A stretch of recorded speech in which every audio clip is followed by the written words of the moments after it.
Bonjour à tous, aujourd'hui je vais vous lire un résumé chapitre par chapitre de l'œuvre de Gustave Flaubert, Madame Bovary. Commençons par la première partie. Chapitre 1. Le roman s'ouvre sur l'entrée d'un nouveau en classe qui n'arrive pas à dire son nom, Charles Bovary. Venant de la campagne et ayant grandi d'entre un père incapable, négligeant l'éducation de son fils et une mère frustrée et trop protectrice, Charles Bovary s'adapte mal à la vie scolaire et est ridiculisé par ses camarades et son professeur. Charles entame des études de médecine mais échoue à l'examen. Il devient officier de santé l'année suivante et s'installe à Tostes. Poussé par sa mère, il épouse la riche veuve d'un huissier qu'il n'aime pas. Charles Bovary se présente comme un personnage médiocre et faible. Chapitre 2. Charles est appelé à la ferme des Berthaud pour remettre la jambe du propriétaire, monsieur Rouault. Veuf depuis 2 ans, celui-ci vit seul avec sa fille Emma. Charles Bovary reste manger, y retourne dès le lendemain, puis de plus en plus souvent avec enthousiasme. Sa femme, jalouse, lui interdit de revoir les Rouault. Elle meurt peu après la découverte de sa ruine. Chapitre 3. Charles Bovary se fait à la solitude et fréquente à nouveau la ferme des Berthaud. Il se rapproche d'Emma, qui se confie à lui. Le père Rouault devine les intentions du médecin et lui accorde la main de sa fille, Charles ayant été incapable de la lui demander. Chapitre 4. La noce de Charles et Emma est l'occasion d'une description de fête de campagne. Le lendemain de la nuit de noces, Charles semble épanoui, mais sa femme reste réservée. Les époux rentrent à Tostes. Chapitre 5. En visitant sa nouvelle maison, Emma Bovary aperçoit le bouquet de mariée de la première épouse de Charles et pense à sa propre mort. Dès les premiers jours de vie commune, Charles est heureux tandis qu'Emma, insatisfaite, commence à le repousser. Chapitre 6. C'est le récit de l'adolescence d'Emma au couvent. L'esprit peuplé d'idéaux romanesques, elle devient réticente à l'enseignement religieux et quitte le couvent pour retourner à la ferme. Mais une fois là-bas, elle rejette la campagne et regrette le couvent. Chapitre 7.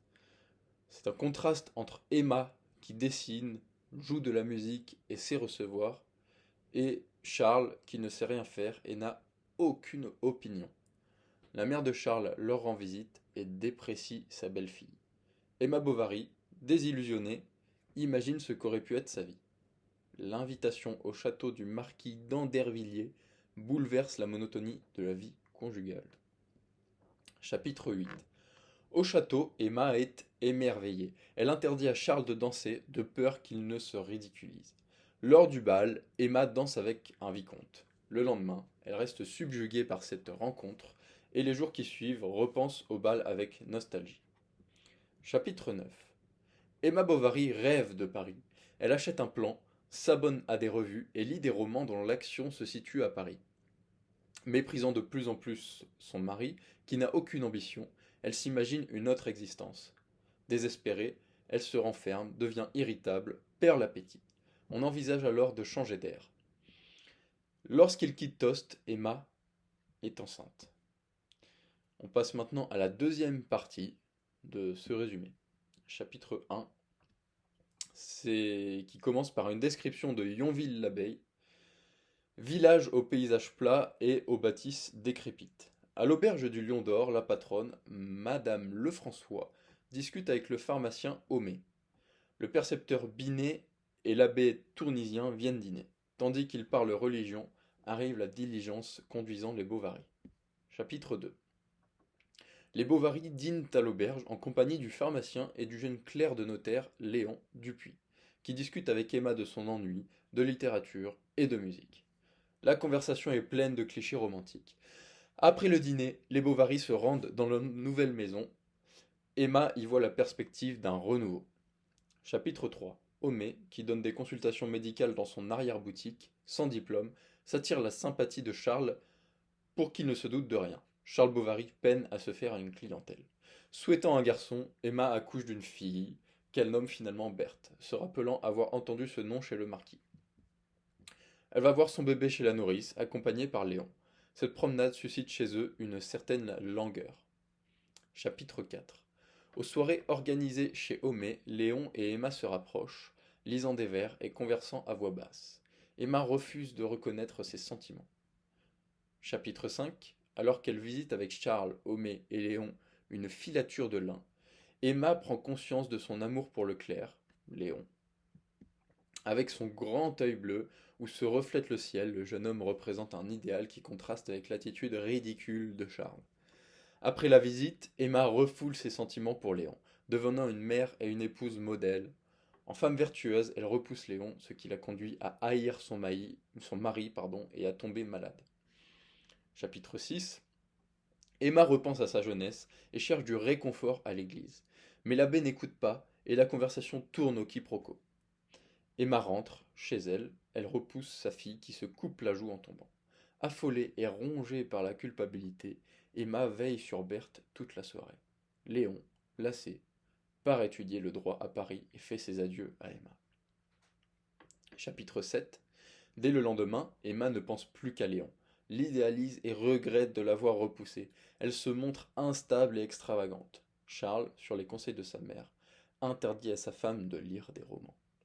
Un jour, Rodolphe Boulanger, riche propriétaire, amène à Charles un de ses fermiers pour une saignée. Rodolphe décide de séduire Emma. Chapitre 8. Les comices agricoles, une organisation de rencontres entre cultivateurs et éleveurs, ont lieu cette année à Yonville. Emma est accompagnée par Rodolphe, dont les déclarations amoureuses alternent de façon comique avec le discours du conseiller Lieuvain. Emma, d'abord réticente, succombe aux belles paroles du séducteur. Chapitre 9. Rodolphe attend 6 semaines avant de revoir Emma. Il conseille à Charles des promenades à cheval pour la santé d'Emma. Convaincu, le médecin insiste pour que sa femme y aille avec Rodolphe. Lors de la première promenade, Emma Bovary commet l'adultère après une faible résistance. Enthousiasmée d'avoir un amant et de connaître enfin la passion, elle se rend par surprise chez Rodolphe au petit matin, dès que Charles est parti. Agacé, Rodolphe tâche de calmer les ardeurs d'Emma en invoquant son imprudence. Chapitre 10. Un matin, Emma croise Binet en allant chez son amant. Elle prétexte revenir de chez la nourrice et s'en va brusquement. Désormais, les amants se retrouvent en pleine nuit dans le jardin des Bovary. Rodolphe se lasse et se montre peu à peu indifférent. Emma, nostalgique, après avoir reçu une lettre de son père, devient froide avec son amant et se consacre à sa fille et à son mari. Chapitre 11. Charles, encouragé par Homais, se prépare à opérer le pied-bot d'Hippolyte Tautain, garçon d'écurie à l'auberge du Lion d'Or. L'opération se déroule à merveille, et Charles Bovary devient presque un héros. Même Emma retrouve un peu d'estime pour son mari. Mais au bout de quelques jours, l'état du garçon s'aggrave. On fait venir un célèbre médecin de Neuchâtel qui déclare qu'il faut amputer la jambe du malade. Emma méprise de nouveau Charles et retrouve Rodolphe. Chapitre 12. Emma est de plus en plus attachée à son amant tandis que s'accroît son dégoût envers Charles. Elle se ruine et vole de l'argent à son mari pour faire des cadeaux à Rodolphe. Désinvolte, elle provoque la colère de sa belle-mère. Exaspérée, Emma supplie Rodolphe de l'emmener loin de Yonville. Tous deux rêvent à la nouvelle vie qui les attend, mais la veille du départ, Rodolphe retrouve Emma dans la nuit, et après l'avoir quittée, change d'avis. Chapitre 13. Rodolphe se replonge avec cynisme dans ses souvenirs amoureux. Il écrit à Emma qu'il part seul et lui fait porter la lettre le lendemain dans un panier d'abricots. Au dîner, Emma Bovary s'évanouit après avoir aperçu la voiture de Rodolphe et tombe malade. Charles, dévoué, ne la quitte plus. Chapitre 14. Charles s'endette auprès de Monsieur Lheureux. La visite régulière du curé soulage Emma. Elle se tourne vers Dieu, devient charitable et s'occupe de sa fille. Homais et l'abbé débattent autour de la littérature dangereuse pour les mœurs, selon le curé. Sur les conseils du pharmacien, Charles emmène Emma voir un spectacle à Rouen. Chapitre 15. Emma est charmée par le spectacle et s'identifie à l'intrigue, tandis que Charles n'y comprend rien. Pendant l'entracte, Charles croise Léon, qui vient saluer Emma.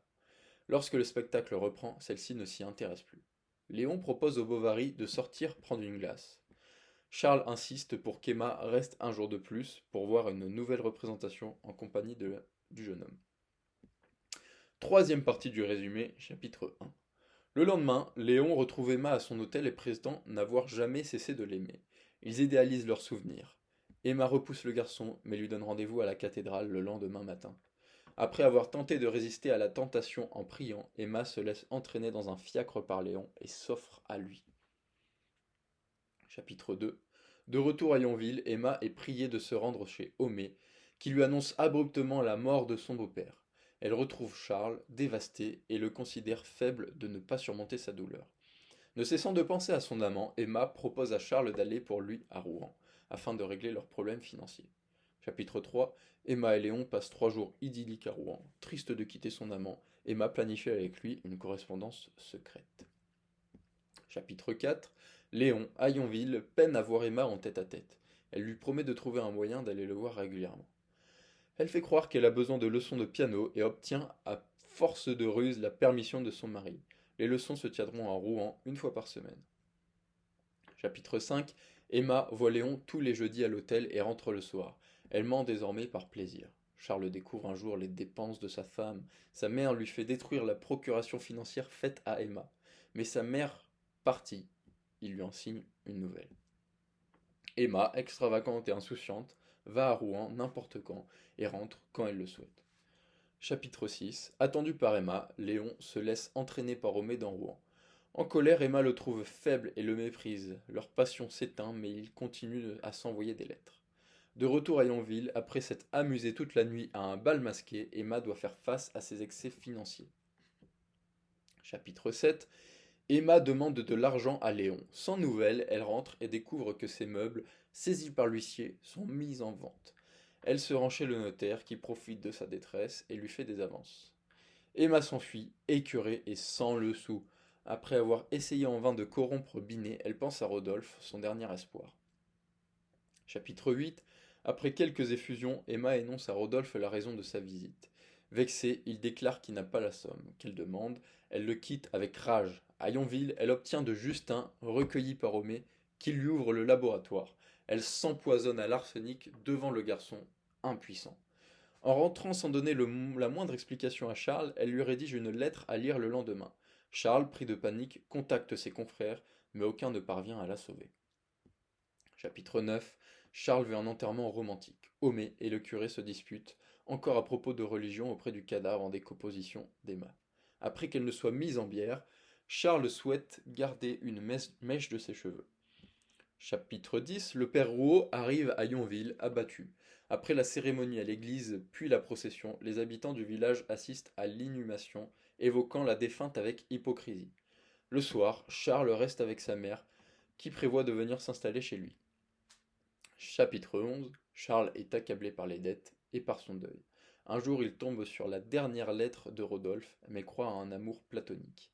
Puis il découvre les lettres de Léon et d'autres témoignages des adultères de sa femme. Il croise Rodolphe et l'accompagne au cabaret, reprend une phrase de la lettre puis déclare qu'il ne lui en veut pas. Le lendemain, Berthe trouve son père mort. Homais, après un succès grandissant dans tous les domaines, reçoit la Croix d'honneur. Voici la fin du résumé. Vous pouvez retrouver le lien de l'article en description. Ce résumé provient de commentaires-composés.fr. Je vous remercie de votre écoute. N'hésitez pas à commenter, à vous abonner. Ça me ferait très plaisir. C'est gratuit et c'est très gentil. Bonne continuation à vous. Au revoir.